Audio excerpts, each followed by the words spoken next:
Welcome, and thank you for joining us for our webinar, OpenStack and Application Delivery, the Joy and Pain of an Intrinsic Relationship. Today we have speakers from F5 and PlumGrid. So just real quick, some housekeeping. We will be doing Q&A throughout the webinar and have time spent at the end after the demo to do Q&A. So if you have any questions during the session, on the right side of your screen, you should see a Q&A panel. Please feel free to use that throughout the session, and we'll do our best to answer everyone's questions. So let me go ahead and pass this on. We have two speakers today, Matt and Julian, and I'll go ahead and let them introduce themselves. Hi, this is Matt Quill, Senior Business Development Manager for F5. I'm responsible for the OpenStack ecosystem and its associated partnerships, most notably Red Hat, PlumGrid, of course, as well as some other platform vendors. I've spent about 19 years in the technology industry in a variety of technical and non-technical roles. Hello, my name is Julian Nachev. I'm a Cloud Solutions Architect for PlumGrid. I work for the Professional Services Division, where we create and tailor solutions to our customers based around OpenStack. I've been in the industry for about 15 years and have been working on architecture and automation of OpenStack since the Havana release.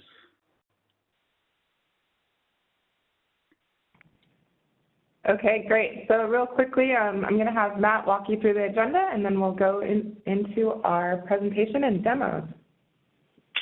Excellent. So I'm going to cover two things. We're going to sort of provide an update on our story as it relates to OpenStack, where how F5 has evolved as an organization, and sort of our strategy as far as both LBAS and heat. And then I'm going to provide a quick couple of pre-canned demos to show you how we onboard and deploy our virtual edition products into an OpenStack cloud.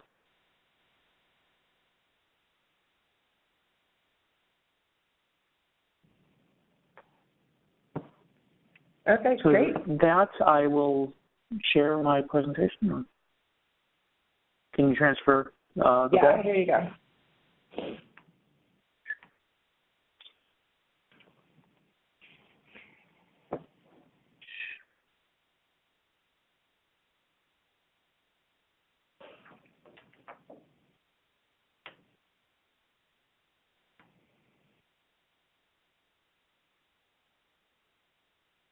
Okay, so I appreciate your time today. I want to sort of give you an update on what F5 is doing as far as OpenStack. We started our LBAS integration work about 3 years ago.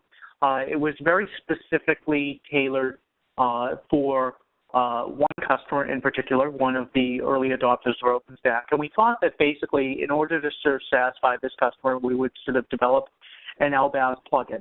Our first release was for the Havana platform of OpenStack, and in the intervening 3 years, we've sort of provided community-supported releases for each successive platform of OpenStack. About 6 months ago, we realized that customer demand was growing substantially within F5. There were a lot of customers, both from the telco service provider space as well as the enterprise, that were very eager to sort of have F5 have a robust story around OpenStack. So not only supported LBAS plugin, but also some of the other tooling that sort of fills in around it. So we have produced an LBAS plugin. We've put our code is now publicly available on GitHub and is supported. So essentially, we have an LBAS v2 plugin that is supported with the Mataka release of OpenStack. We will sort of be in lockstep with each new successive release, and we'll also be certifying with most of the major OpenStack distributions, most notably HP Helion, Red Hat, Mirantis. So as they come out with new releases, which usually has some lag time, we will be supporting those different platform releases. We'll also be integrating with a lot of different SDN vendors, most notably PlumGrid. The challenge is that LVAS as a specification from an OpenStack perspective sort of limits a lot of the functionality of the F5 platform. So we understand that there are certain capacity metrics, there are certain load balancing algorithms, there are certain monitors that you can provision with the LVAS specification. And this is great. Our LVAS plugin supports both hardware as well as virtual editions of our product. However, there's a lot that goes into the F5 platform, not only from a core load balancing and traffic management perspective, but also from a security, global server load balancing, web application firewall perspective that we need to expose in an OpenStack private cloud or public cloud environment that can't necessarily be exposed through LVAS or some of the other plugins that are available. So most commonly, a lot of our customers said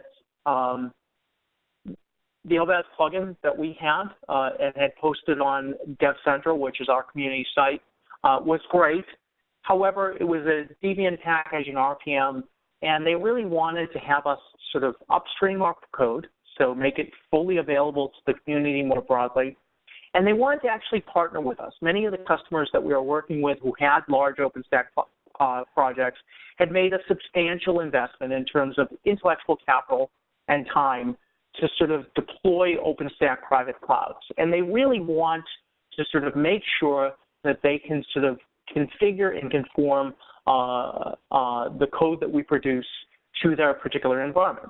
They also want us to make sure that we certify each of the successful source package, and they want us to be able to follow issues. So they want full support for our LVAS plugin. So about 3 months ago, we officially launched on GitHub our LVAS V1 and V2 plugins for all of the major releases, and we'll be releasing with Newton and some of the successive and future platforms as well. But we've also provided on our GitHub repository the ability for customers, partners, what have you, to sort of fork our repos and sort of make their own changes and their own updates. In addition to that, we've also realized that from an orchestration and deployment and configuration perspective, Heat is becoming increasingly important. Heat, for those of you who are unaware, is a project within the OpenStack community that provides for orchestration and deployment of configurations. It's a simple declarative language, and it allows F5 as an organization to expose some of the advanced features of our product, things like SSL, things like our WAF features, things like our firewall features. And I'll show that in some upcoming demos that I'm going to do so that we can use Heat to sort of expose all of the functionality of our platform. So we're going to have, or we do have on our platform, on our GitHub repository, a series of Heat templates that will be supported by F5. In other words, you can, for file tickets, you can call 1-800-F5 and get support on these particular Heat templates. We're also going to programmatically, over the coming 6 months, set up a program whereby if you're a customer and you want to partner with us as an organization, you'll be able to sort of take the Heat templates that we've produced, modify them, customize them to your environment, and we'll sort of accept them back, put them through our QA process, and then eventually provide support for these particular Heat templates, depending upon whether or not they pass our QA. So we're eager to sort of partner with the broader community, partner with our customers and our partners to make sure that, A, you're getting the code you want in the manner in which you want it, B, you can sort of partner with us, communicate with us on a regular basis, and C, you can file bugs and tickets directly onto GitHub to ensure that these issues are tracked effectively. So full support for LVAS plugin, full support for our supported Heat templates, and then a program to sort of accept in additional Heat templates in the coming 6 months. So why is Heat important? So the first thing that we determined in sort of going to market with OpenStack was that our VE or specifically our 2Cow2 image, needed to be modified and customized so that it could be imported into an OpenStack environment more easily. So we have generalized 2Cow2 images and VEs, and we needed to put it through that process so that it would be ready to be seamlessly onboarded into an OpenStack environment. So we have it pulled down from a repo, customized, and then onboarded into OpenStack. So we used Heat from a first perspective to sort of create glance images into OpenStack. So a simple Heat template, you run it, it pulls down the repo, imports it into OpenStack, into the Horizon UI, and you've got your image spun up and ready to go. Again, as we mentioned, basically Heat is a declarative language, very similar for those of you who are very familiar with different cloud platforms to CloudFormation templates in AWS. And it allows you to sort of very simply import and deploy and customize via API calls integrations. So once we got our VE onboarded into OpenStack, we have basically OpenStack virtualized appliances. It's integrated with OpenStack metadata service. It has the security integration. It has the network service integration. And then finally, we have the license orchestration, so the ability to automatically license and provision the VE. Now, the other issue is, what if we wanted to license and provision multiple VEs? So those of you who are familiar with F5 Big IP as a product probably understand that you have to license each individual VE. So orchestration and management and deployment of that can be complicated. So we have this concept through our BigIQ CM product, which is really our management and deployment platform, to buy licensed pools. So when you're talking about a private cloud deployment or a public cloud deployment, you're usually thinking about deploying multiple instances of our BigIP VE product in the environment. So this can hook easily into BigIQ using Heat, and you can provision and license multiple VEs in your environment. So there we see, basically, you've got it set up, clustered, licensed, and fully operational on a particular tenant network. We can support multi-tenant type environments or single-tenant type environments as well. We have the base configuration applied, so you have it provisioned and deployed, and you have your VE ready to go and be deployed on your OpenStack cloud. The next question is, okay, so I have it. How do I want to sort of centrally manage all of my ADC functionality and also centrally manage advanced functionality on our BigIP devices? So things, for those of you who are unaware, we have core functionality in our LTM product. But we also have WAF capabilities on our product, our ASM product. We have a firewall product called AFM. And we want to be able to sort of centrally manage all of these different security devices.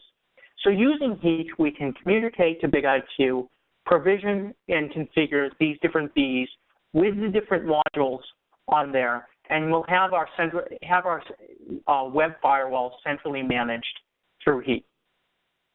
And we'll show you that in a second. The final way that we sort of provision and deploy or can deploy using Heat is through IAPs.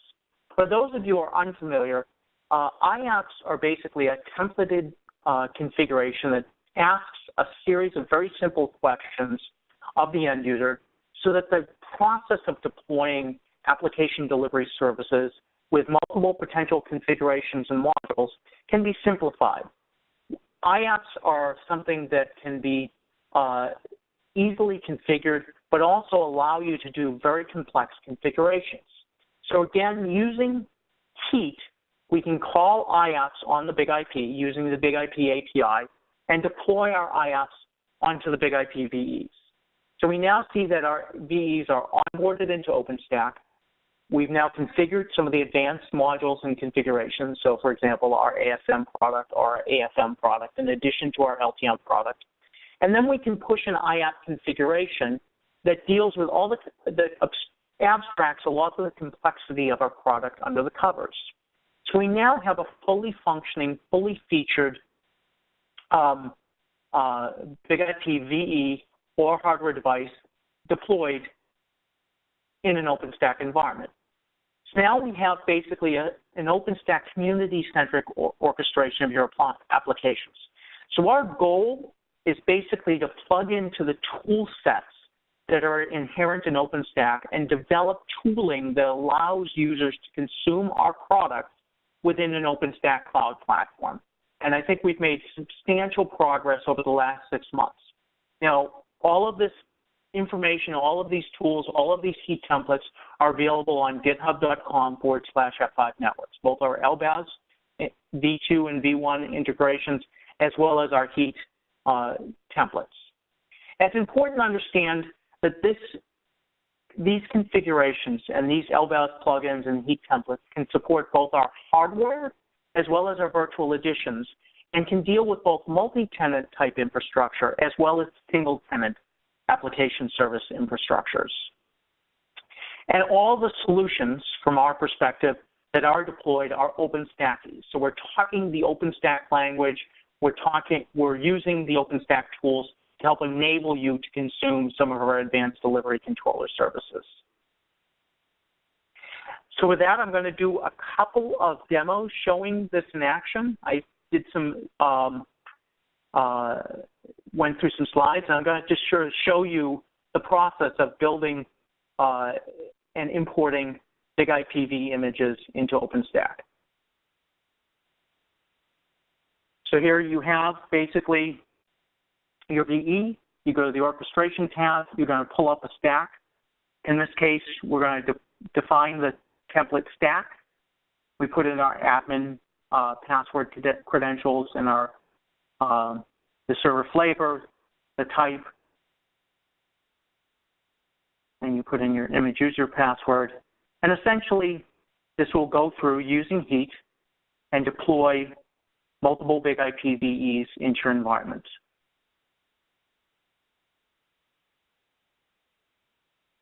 So your VEs are now onboarded, licensed, and deployed in your OpenStack environment. And we can do this in a repeated manner. So very simple and straightforward, very easy to deploy, and very easy to sort of customize using heat templates.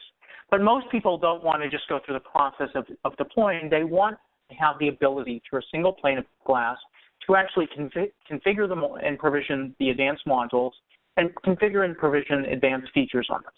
So in the next presentation, what I'm going to show you is essentially that process of delivering some of the advanced services functionality using our WAF product, which is ASM, and provisioning and configuring multiple WAF processes, multiple ASM instances into OpenStack. So here I go. I'm going to pull this up, and I see I have a WAF pod. And you'll see basically you go through the same process.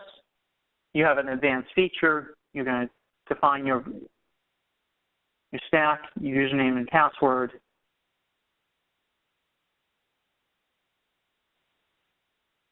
And you'll see this process. It executes the heat script, which will import, deploy, and configure multiple ASM pods. So in this case, I believe it's 4 ASM pod configurations so that you can deploy your WAF services in a very straightforward and simple manner.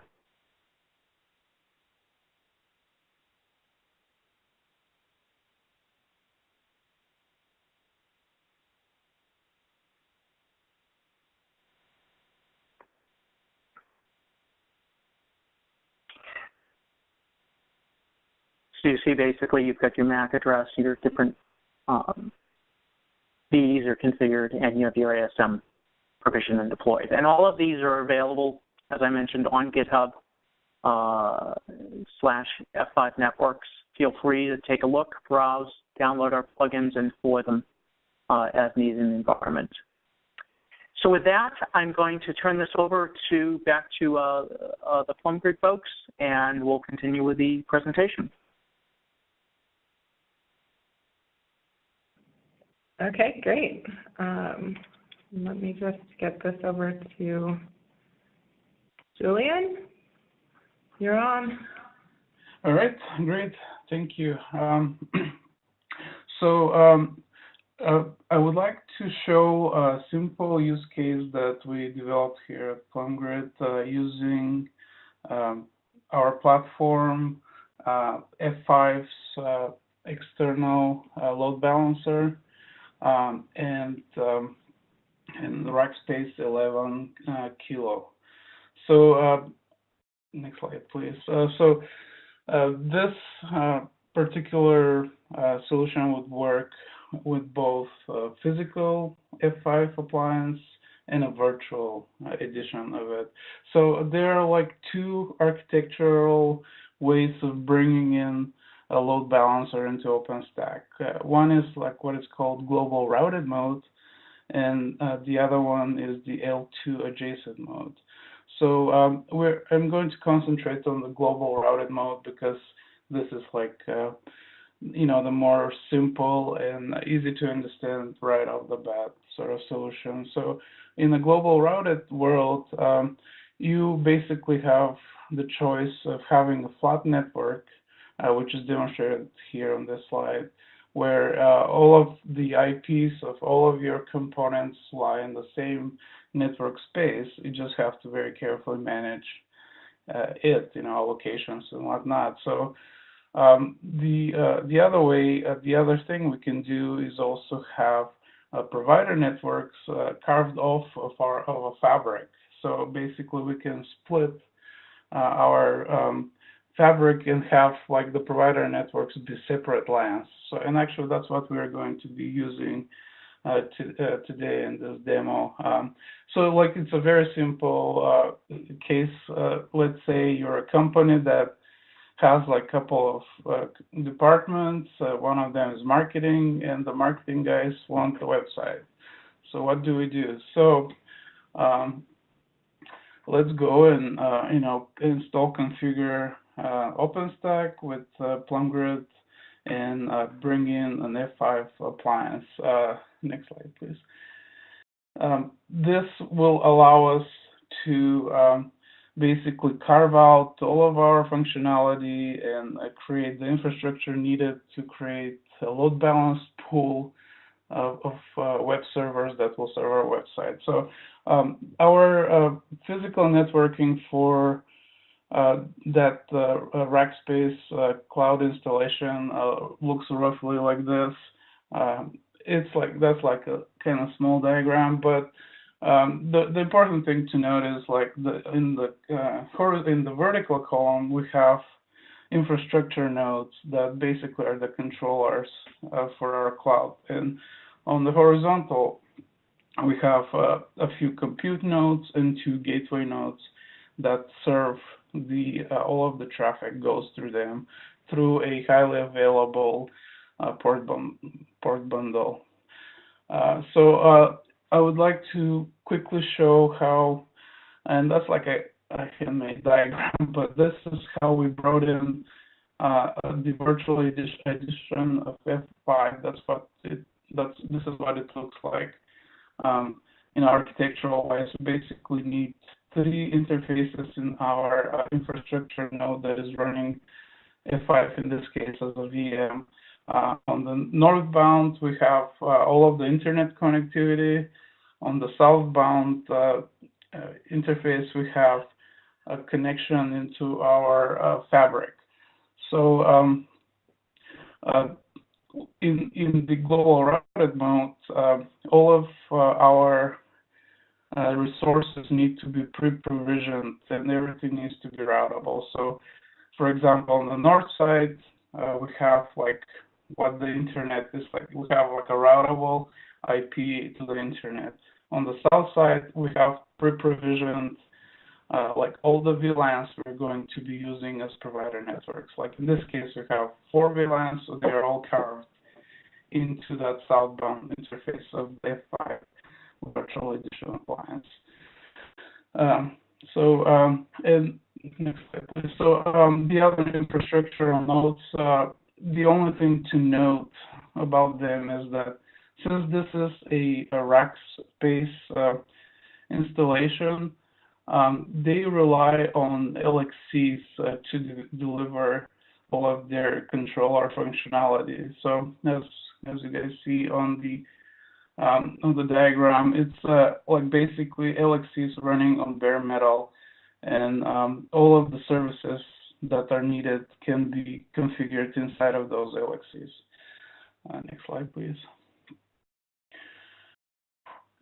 And so without further ado, I will show you a quick demo of how you can easily install all of these and have like the marketing guys of your company happy with the load balanced website. So I have the ball, so I'm going to share my desktop.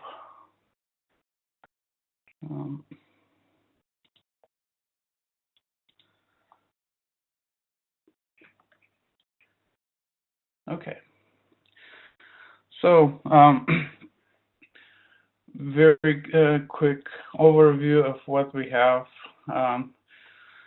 configured. So this is basically the prerequisites for your solution.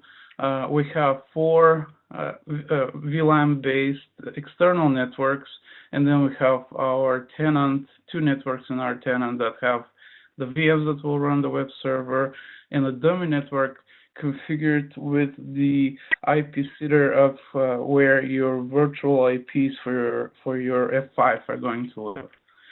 So we also have the F5 installed and configured, and this is the PlumGrid UI, basically showing all 4 VLANs that we will be using for our network. Basically, we will only make use of one, but like, you know, that will be the marketing. But like all the other departments, each can have one of those VLANs, right? And we also have a thing called Cloud Apex that will show us the overall health of our installation of our VMs and our hardware. So,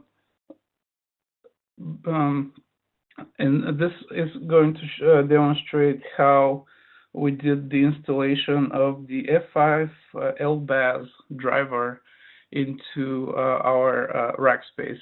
So as I said earlier, Rackspace is based on LXC containers. So what we did is we logged into each one of our infrastructure/controller nodes and then attached to the Neutron server container. And inside of that Neutron server container, I've collected all the commands that we ran to install the driver. We basically installed the DVM packages that we got off of GitHub from F5.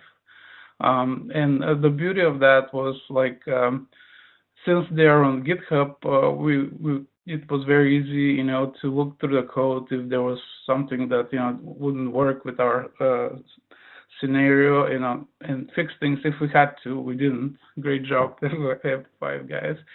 So yeah, so this is in a nutshell. I mean, it's just boring code, but all we had to do is install a couple of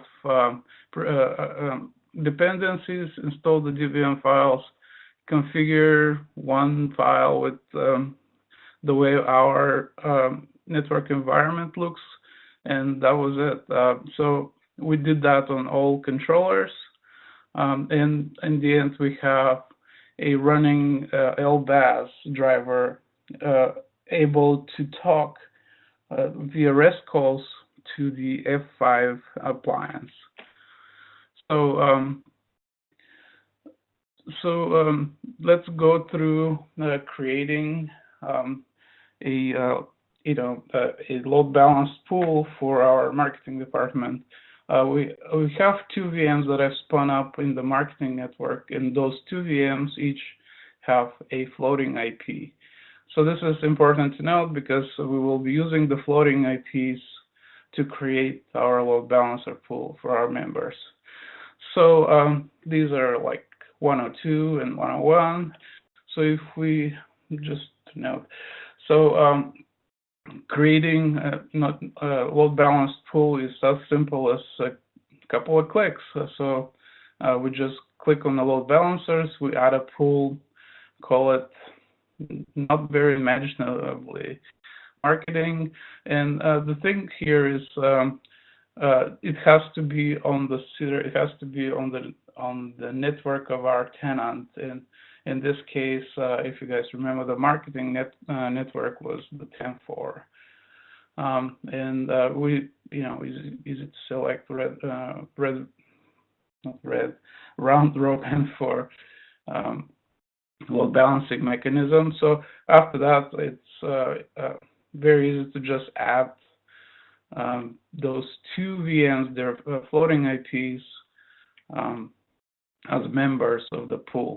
So we will basically have those two VMs each running a web server connected inside of a pool, of a load balancing pool. So this is like a very, very simple and very, easy to understand sort of workflow, which, can be used by anyone that needs to create quickly a website that can be put on the web. And, they can, rest assured that their website is going to be well load balanced. So we will have to create a monitor also to, tell the F5 if their pool is in a good health. So we'll also have to add a virtual IP, a VIP, that is basically the IP available on the internet that our users can hit and look at our website. And as you notice, the 108.59, etc., is the CIDR of that dummy network that we had earlier, that I showed earlier. This is just so we make sure that our IP is in the right IP subnet. So obviously, since it's going to be a website, it's going to be port 80, HTTP, nothing new there. And we'll just create, click on add. And the last thing we will do is we will associate that the health monitor that we created with that load balance pool. And again, it's just selecting things from drop downs. I like that. And so that is it. Our web servers are in the pool. Let's quickly take a look at the F5 UI. If we click on the network map and then from the top drop down of partitions, we can see that we have a new partition created for us that will contain our load balancing pool and like our members that we added. So that is nice and wonderful. It literally took 4 clicks. So let's just go and test our website. This would be available on the internet. So if you just hit it and it's working, yay! Basically serving the contents of a directory that the web server is running in. So that is the meat of the presentation. So as a conclusion, so we were able to very easily create a load balanced pool for web servers and have it hooked into OpenStack with no fuss. In previous lives where we had to go and do that, we had to go and log into 5 different UIs, and it was pretty painful. So now things are very easy, and our the way things are set up with the F5 LBAS driver and OpenStack are making everybody's lives much easier. And here we can see a quick look into the health of our whole system. And that is it for us. We here just show a quick info on the health of our hardware and VMs. So that's our presentation.